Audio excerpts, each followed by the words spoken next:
Film city studio में संजय दत्त अपनी एक फिल्म की शूटिंग कर रहा था। निर्देशक ने संजय को सीन समझाया और डायलॉग दिए, किंतु कैमरे के सामने कुछ और ही वो आए फाए बोलने लगा। यहाँ तक भी ठीक था, किंतु जब वह आए फाए बोलते बोलते कैमरे के सामने ही लड़खड़ाते हुए गिर गया तो सारी यूनिट हैरान रह गई। यूनिट हैरान थी और निर्माता परेशान। किसी प्रकार संजय दत्त को उठाकर उसके मेकअप रूम में ले जाया गया। कुछ ही देर में यह बात पता चली कि संजय दत्त नशे में था और अपने होशो हवास में नहीं था। तुरंत संजय दत्त के घर उसके पिता सुनील दत्त को फोन पर समाचार दिया गया। साथ ही एक डॉक्टर को बुलाकर चेकअप करवाया गया।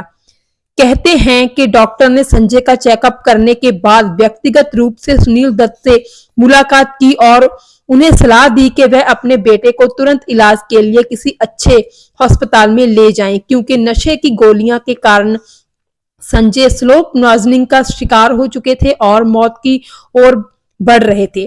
जिस समय इस घटना का समाचार सुनील दत्त को मिला तो वह घर से दूर थे। सुनील दत्त तुरंत घर पहुंचे और संजय के कमरे की ओर बढ़े, किंतु संजय तब भी होश में नहीं था, वह सो रहा था। सुनील दत्त ने समझदारी से काम लिया और उस स्थिति में संजू से बात करना उचित न समझा।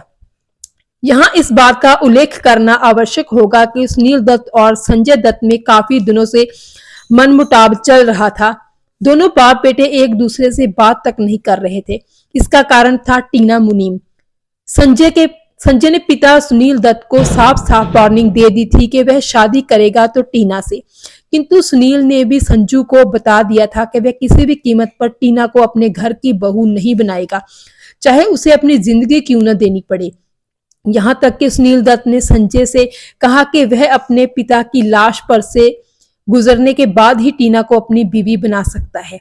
इस घटना के बाद दोनों बाप बेटे में शीत युद्ध छिड़ गया।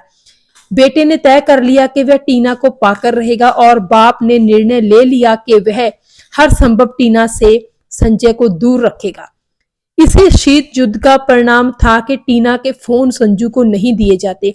एक दिन जब टीना ने संजू को फोन किया तो रिसीवर सुनील दत्त ने उठाया और टीना से स्पष्ट कहा कि वह उसके बेटे का पीछा छोड़ दे।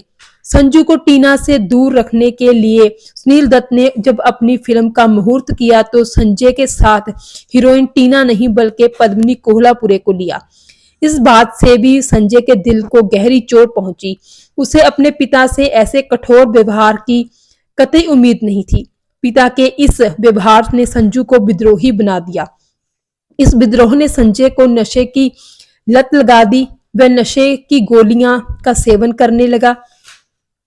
उसने पिता से बातचीत बंद कर दी। जब भी वह बाप की ओर देखता तो नफरत से मुंह घुमा लेता।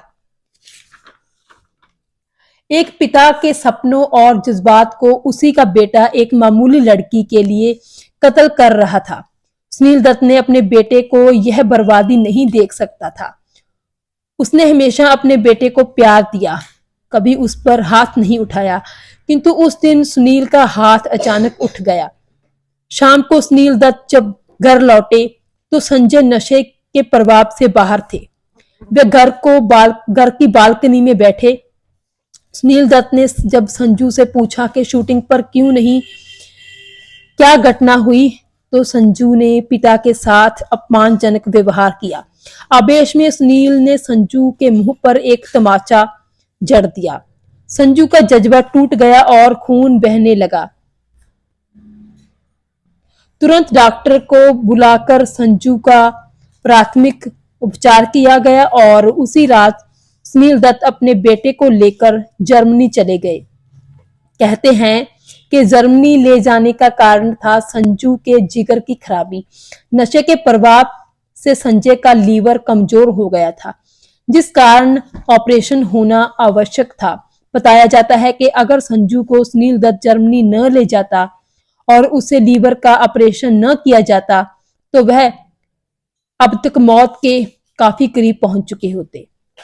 सुनील दत्त अपने बेटे को इलाज के लिए आखिर जर्मनी ही क्यों ले गए? यह सवाल था जो फिल्मी दुनिया में हर किसी के दिमाग में उठ रहा था। विश्वासजनक सूत्रों का कहना है कि सुनील दत्त ने संजय की इस खतरनाक बीमारी को लीक आउट होने से बचाने के लिए ही जर्मनी का प्लेन पकड़ा था। संजय के नशे की कहानियां पहले ही उसके उभरते करियर पर गलत प्रभाव डाल रही थी। इस गंभीर बीमारी की खबर तो उसके करियर को मिटा ही देती। इसीलिए सुनील अपने पीछे अफवाहों का तूफान छोड़कर संजय के साथ तुरंत जर्मनी चले गए। अब संजय जर्मनी से लौट चुका है। वह अब एक स्वस्थ और सही युवक दिखाई पड़ने लगा है। नशे की लत से भी संजू अब दूर है। अब यह अपनी शूटिंग पर भी गंभीर होकर काम करने लगा है। आखिरकार एक जिम्मेवार और ईमानदार पिता ने अपने बेटे को तिल मरते मौत से बचा ही लिया। यह पूरी खबर थी जो कि 80 के दशक में एक फिल्मी मैगजीन में छपी थी, जो हमने आपके रूबरू की। धन्यवाद।